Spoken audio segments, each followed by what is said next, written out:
ধন্যবাদ করি। আসুন আজকের বাক্য আরম্ভ করি। আজকের বাক্যের আরম্ভ এইরূপ, আর যোসেফ আপন গৃহাধ্যক্ষকে আজ্ঞা করিলেন, এই লোকেদের ছালায় যত শস্য ধরে ভরিয়া দিও, এবং প্রতিজনের টাকা তাহার ছালার মুখে রাখো, আর কনিষ্ঠের ছালার মুখে তাহার শস্য কয়ের টাকার সহিত আমার বাটি অর্থাৎ দ্রৌপের বাটি রাখো। তখন সে যোসেফের উক্ত কথা অনুসারে কার্য করিল। আর প্রভাত হইবা মাত্র তাহারা গর্দবদিগের সহিত বিদায় পাইলেন। তাহারা নগর হইতে বাহির হইয়া বিস্তর দূরে যাইতে না যাইতে যোসেফ আপন গৃহাধ্যক্ষকে কহিলেন, ওঠো, ওই লোকেদের পশ্চাৎ দৌড়াইয়া গিয়া তাহাদের সঙ্গ ধরিয়া বলো, তোমরা উপকারের পরিবর্তে কেন উপকার করিলে? আমার প্রভু যাহাতে পান করেন ও যত দ্বারা গণনা করেন, এ কি সেই বাটি নয়? এই কর্ম করায় তোমরা দোষ করিয়াছ। পরে সে তাহাদিগের লাগাইল পাইয়া সেই কথা কইল। তাহারা বলিলেন, মহাশয়, কেন এমন কথা বলেন? আপনার দাসেরা যে এমন কর্ম করিবে তাহা দূরে থাকুক। দেখুন, আমরা আপন আপন ছালার মুখে যে টাকা পাইয়াছিলাম তাহা কনান দেশ হইতে পুনর্বার আপনার কাছে আনিয়াছি। তবে আমরা কি কোনো মতে আপনার প্রভুর গৃহ হইতে রৌপ্য বা স্বর্ণ চুরি করিব? আপনার দাসেদের মধ্যে যাহার নিকটে তাহা পাওয়া যায় সে মরুক, এবং আমরাও প্রভুর দাস হইব। সে কহিল, ভালো, এক্ষণে তোমাদের কথা অনুসারেই হোক। যাহার কাছে তাহা পাওয়া যাইবে সে আমার দাস হইবে, কিন্তু আর সকলে নির্দোষ হইবে। তখন তাহারা শীঘ্র করিয়া আপনাদের ছালাগুলি ভূমিতে নামাইয়া প্রত্যেক আপন আপন ছালা খুলিলেন। আর সে জ্যৈষ্ঠ অবধি আরম্ভ করিয়া কনিষ্ঠ পর্যন্ত খুলিল। আর বিনামিনের ছালায় সেই বাটি পাওয়া গেল। তখন তাহারা আপন আপন বস্ত্র ছিঁড়িলেন ও আপন আপন গর্ধবে ছালা চাপাইয়া নগরে ফিরিয়া গেলেন। পরে জিহুদা ও তাহার ভাতৃগণ যোসেফের বাটিতে আসিলেন। তিনি তখনও তথায় ছিলেন, আর তাহারা তাহার অগ্রে ভূতলে পড়িলেন। তখন যোসেফ তাহাদিগকে কহিলেন, তোমরা এ কেমন কার্য করিলে? আমার মতো পুরুষ অবশ্য গণনা করিতে পারে, ইহা কি তোমরা জানো না? জিহুদা কহিলেন, আমরা প্রভুর নিকটে কি উত্তর দিব, কি কথা কহিব, কিসেই বা আপনাদিগকে নির্দোষ দেখাইব?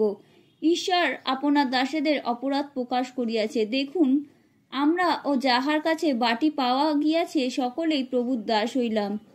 যোসেফ কহিলেন, এমন কর্ম আমা হইতে দূরে থাকুক। যাহার কাছে বাটি পাওয়া গিয়েছে সে আমার দাস হইবে, কিন্তু তোমরা কুশলে পিতার নিকটে প্রস্থান করো।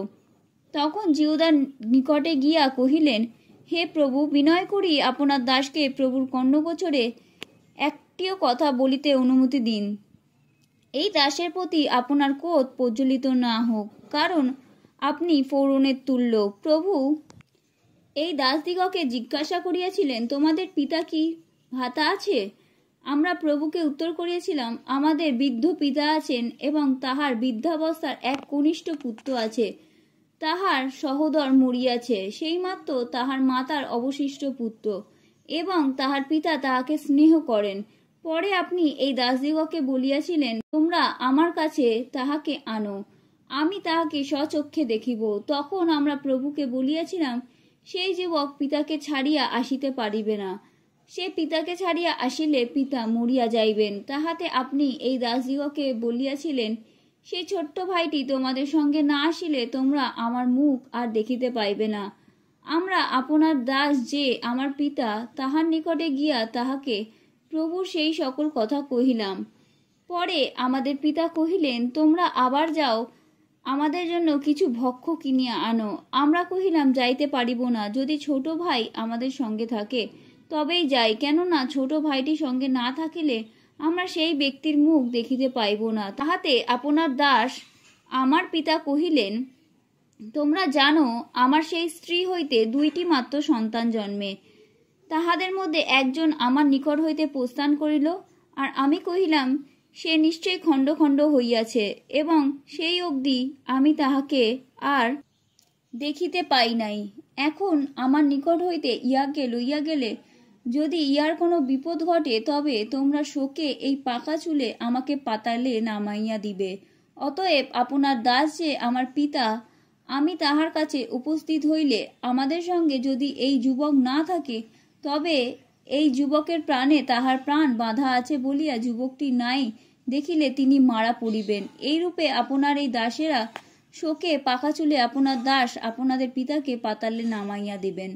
আবার আপনার দাস আমি পিতার নিকটে এই যুবকটির জামিন হইয়া বলিয়াছিলাম, আমি যদি তাহাকে তোমার নিকটে না আনি তবে যাবজ্জীবন পিতার কাছে অপরাধী থাকিব।